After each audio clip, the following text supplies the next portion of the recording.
something just unfolded in Tehran that changes the entire equation. Not an airstrike, not a naval maneuver, not a warning from Washington. Something more destabilizing than all of that combined.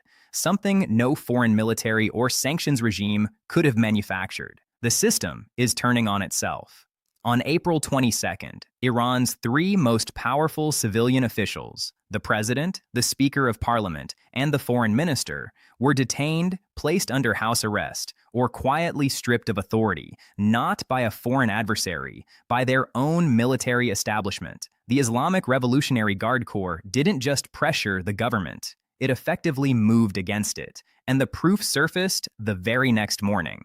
On April 23rd, President Pezeshkian, Parliament Speaker Ghalibaf, and Foreign Minister IRGC each published the exact same statement on their social media accounts, word for word, posted within minutes of one another. Three senior leaders, three separate offices, one identical message. That's not three independent voices. That's one unseen hand holding three devices. That hand belongs to IRGC Commander Ahmad Vahidi. What he has done inside Iran may accomplish what weeks of carrier deployments, economic pressure, and maritime blockades were designed to achieve, not by forcing a deal, not by opening the Strait of Hormuz, but by collapsing the regime's ability to function as a single decision-making body at the exact moment unity is the only thing that could preserve it. Stay with me. Because what's unfolding in Tehran isn't just political turbulence. It's the collision of a military power grab, an accelerating economic breakdown, and a population already primed for unrest. And all three are cresting at the same time. To understand why Vahidi moved now, you have to understand what the IRGC really is. Calling it the army misses the point entirely. The IRGC is not just a military force. It is the country's most powerful economic conglomerate, its dominant intelligence network, and its ideological enforcement arm, all at once. Through its engineering giant, Khatam al-Anbiya, it controls tens of billions of dollars in contracts spanning infrastructure, telecommunications, petrochemicals, and banking. The IRGC doesn't merely defend the Islamic Republic. It owns large parts of it. That economic empire explains every calculation Vahidi has made since taking command on March 1st. For the IRGC, peace isn't just ideologically uncomfortable, it's structurally dangerous. In wartime, the Guard becomes indispensable. Its funding rises. Its influence expands. Its construction arm secures reconstruction contracts. Its intelligence operations gain latitude under emergency authority. Conflict feeds its power, but peace raises questions. Why does a military institution control telecom networks? Why does it operate banks? Why does it dominate construction? Why does its budget consume so much national revenue while civilian services decay? A functioning civilian government can eventually force those questions into the open. A negotiated end to hostilities would make them unavoidable. Vahidi's objective isn't necessarily to win a war, it's to ensure that the state of perpetual confrontation, the condition that justifies IRGC dominance, continues long enough that no civilian institution retains the strength to challenge it. What happened on April 22nd wasn't panic, it was timing. The window to consolidate power was closing. Evidence that civilian leadership has been neutralized came in layers. Ghalibaf's removal from negotiations was publicly framed as a resignation, but the timing tells a different story. The same day talks in Islamabad were derailed, he was sidelined. He wasn't stepping away from failed diplomacy. He was removed while the IRGC ensured those talks would fail. And Ghalibaf himself is IRGC through and through. He rose within its ranks. He commanded units. He built his career inside the very institution that just pushed him aside. This wasn't ideological cleansing. It was pure consolidation. Anyone sitting at a negotiating table, regardless of background, represented something Vahidi cannot allow, the possibility that diplomacy is viable, and under his command, that possibility must be eliminated. The synchronized social media posts are perhaps the most chilling detail. Multiple outlets and independent analyses reach the same conclusion. Civilian leaders no longer control their own communications. 3 constitutional offices, separate staffs, separate mandates, identical text. The only explanation consistent with the evidence is external control, either over the messaging or the accounts themselves. Meanwhile, assessments indicate Iran's internal decision-making is fragmented. Authority overlaps, factions clash. Coordination between the IRGC, civilian leadership, and the supreme leader is breaking down. An American official reportedly admitted that Washington doesn't even know who it is truly negotiating with. That matters. U.S. pressure strategy assumes it is engaging a government capable of making and enforcing agreements. But if the IRGC has stripped real authority from civilian figures while keeping them visible enough to maintain the appearance of governance, then diplomacy isn't happening with Iran. It's happening with a stage-managed version of Iran directed from behind the curtain. The White House appeared to grasp this quickly. Discussions reportedly emphasized that the Iranian negotiation team may lack the authority to finalize anything, even if they wanted to. President Trump's public move seemed flexible, extending the ceasefire at the request of Oman and Pakistan while maintaining the blockade. But look closer. He didn't ask Iran to accept terms. He asked it to present a unified internal proposal. That's precisely what the IRGC's internal seizure of power makes nearly impossible. A government that can't control its own messaging cannot credibly guarantee a joint agreement. The extension wasn't a concession.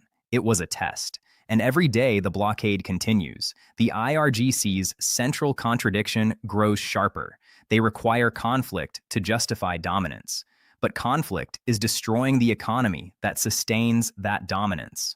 Oil storage facilities are nearing capacity. When wells are forced offline due to blocked exports, restarting them requires enormous capital, and even then, output permanently declines due to reservoir damage. Iran has reserves. It has oil moving through Asian markets. But these are finite cushions. Most of the economy depends on port activity. That flow is constricted. Losses are reportedly mounting daily, and one detail overshadows the rest. Security forces are not being paid. An unpaid security apparatus is not a reliable one. Every soldier asked to enforce authority without compensation eventually recalculates loyalty through a personal economic lens. If the IRGC cannot fund its own enforcers, its consolidation effort becomes unsustainable. This is the trap. War sustains IRGC power. War wrecks the economy. A wrecked economy erodes the very power they are trying to preserve. Every move to tighten control accelerates the deterioration beneath it. The signs of desperation are visible. A ballistic missile displayed in Tehran's Revolution Square, celebrated publicly, was not a tactical deployment. It was symbolism. We control the weapons. Negotiations are over. That same day, ships in the Strait of Hormuz were attacked and seized, including vessels tied to Greece, the UAE, and Switzerland. None of those countries are direct combatants. Iran is targeting nations that stayed out of the fight. Why? Because confronting stronger adversaries directly would invite consequences it cannot absorb. This is the logic of a cornered actor. If you cannot strike your strongest opponent, you threaten those within reach. But each strike further isolates Iran diplomatically. At the same time, surveys indicate the Iranian public distinguishes between the regime and themselves. Many view the conflict as the government's war, not the people's. Protests that began years ago have not vanished. They have compounded. Economic strain, broken promises, visible contradictions between state narratives, and daily hardship. Previous protest waves were triggered by single events: a disputed election, a fuel price hike, a death in custody. Now multiple crises converge at once: economic freefall, military humiliation, diplomatic paralysis, internal power seizure, unpaid soldiers, breadlines in an oil-rich nation, public chants urging the conventional military to stand with the people. If enough officers within Iran's regular armed forces decide that Vahidi's consolidation is not worth defending, the IRGC's grip could become the catalyst for fragmentation rather than stability. There is also the nuclear dimension. Under civilian negotiators, however fragile, a framework for compromise still existed. Under total IRGC dominance, that flexibility shrinks dramatically. If diplomacy collapses entirely, regional calculations shift. Other powers in the region have privately signaled that an Iranian nuclear weapon would compel them to seek similar capabilities. That's the proliferation cascade analysts fear most. Israel's calculus shifts as well if negotiability disappears. Meanwhile, Russia and China watch carefully. Both publicly express concern over blockades. Both benefit from Iran's constrained oil exports. They may even find a centralized military authority more predictable than factional hybrid governance. An IRGC-controlled Iran may not normalize relations. It may not strike a nuclear deal, but it will continue seeking partners where it can. Step back, and the picture becomes stark.